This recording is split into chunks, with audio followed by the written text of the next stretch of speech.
Hello and welcome back to another breaking news update. My name is Jimmy Boyd and you are watching Boyd News. I want to thank you so much for tuning in today. I've got some breaking news coming out here for you. So let's talk about Iran's foreign minister. So this is him right here in the picture. And we've got news that he was just in Syria yesterday speaking to Syria's foreign minister and also holding a press conference. During this press conference, he basically accused U.S. of involvement in the Iranian consulate attack in Damascus, Syria last week. And what he said was America is responsible for this terrorist attack. The Zionist entity will be punished while he was visiting Damascus, Syria yesterday. And he also mentioned that the U.S. should take responsibility for this attack. And basically, they greenlit Israel's ability to strike the Iranian consulate. Okay, so coming out completely and saying that the U.S. is 100% involved here.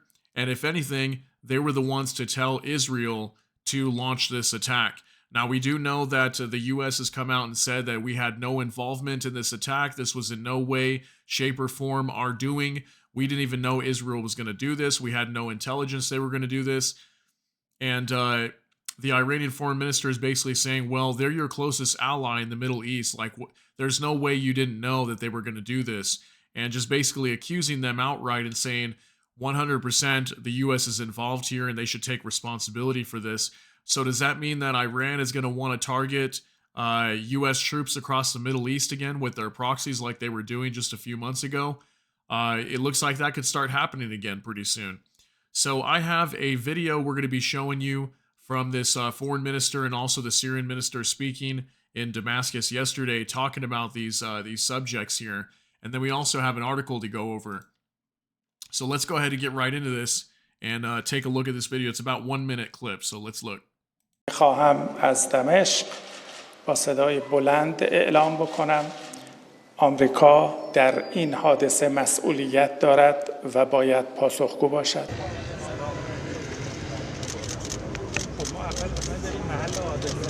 محل حادثه اون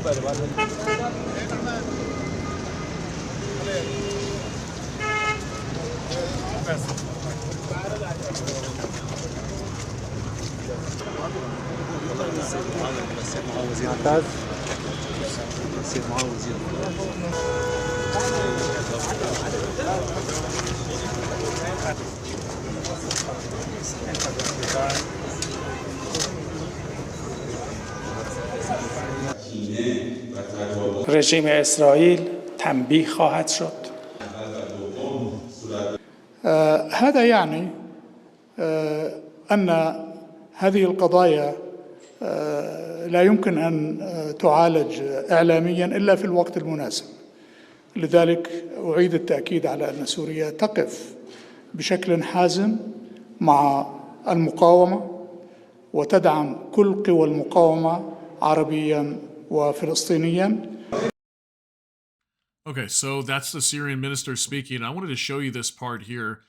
If you notice, he says here, where is it? The issues responding to the attack cannot be dealt with through the media, but at the right time.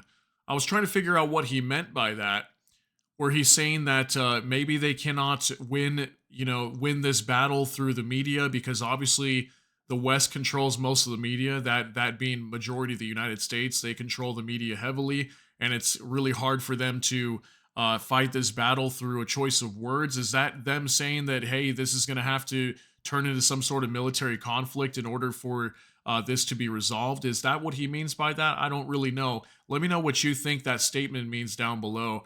But he says, but at the right time. Okay, it cannot be dealt with through the media, but at the right time. Trying to figure out and decipher what he means there. But I thought that was interesting that he mentioned that. So, yeah, I mean, think about the situation right now. So Iran wants to retaliate, but I think they're a little afraid to retaliate because I just did a video earlier too that Israel was threatening to attack their nuclear sites if Israel were to come under attack by Iranian territory. So, yeah, this is going to get very interesting over here. And now Iran's coming out and just accusing the U.S. of involvement completely in this attack. And does that mean that we will start seeing attacks on U.S. troops again and bases throughout the Middle East, or what's going to happen here? But regardless, the whole entire Middle East is just catching on fire right now, and it has been for some time.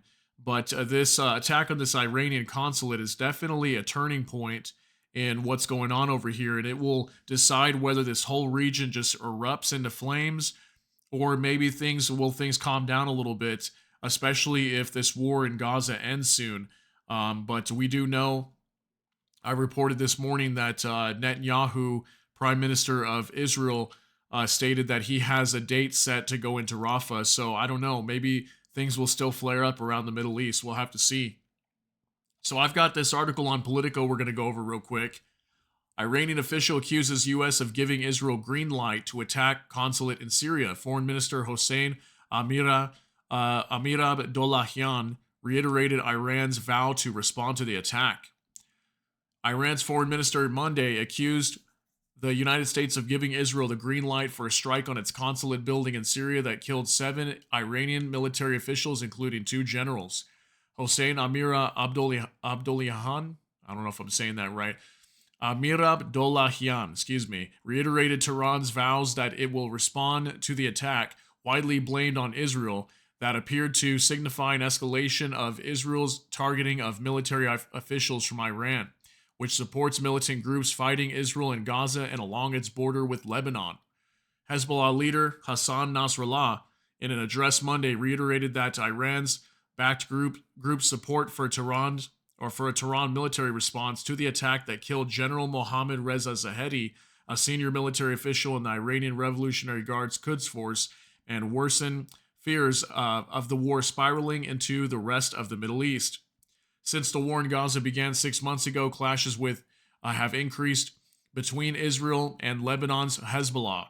Hamas, which rules Gaza and attacked Israel on October 7th, is also backed by Iran, as well as an umbrella group of Iraqi militias targeting U.S. military bases and positions in Syria and Iraq. Though Israel has regularly conducted strikes targeting Iranian military officials and allies, Zahedi's death was the most significant blow for Tehran since a U.S. drone targeted and killed Quds Force Chief General, Qasem Soleimani in 2020 in Baghdad. I'd like to say that with a very loud voice from here in Damascus that America has a responsibility in what happened and must be held responsible. Amir Abdollahian told reporters in Damascus during a visit where he met his Syrian counterpart, Faisal Mekdad, who condemned both the strike and Israel's offensive in Gaza. Amir Abdollahian also met President Bashar Assad, with whom he discussed Gaza and the wider situation in the region, a statement from Assad's office said. The Iranian foreign minister, who earlier that day inaugurated the opening of a new consular section in a nearby building, justified his claims by saying that Washington had 2 European countries that did not condemn the attack on diplomatic building. So apparently there's two countries that did not condemn the attack. I'm not sure which countries those are, but they're claiming here that 2 countries, European countries I should say, did not condemn the attack, which is interesting.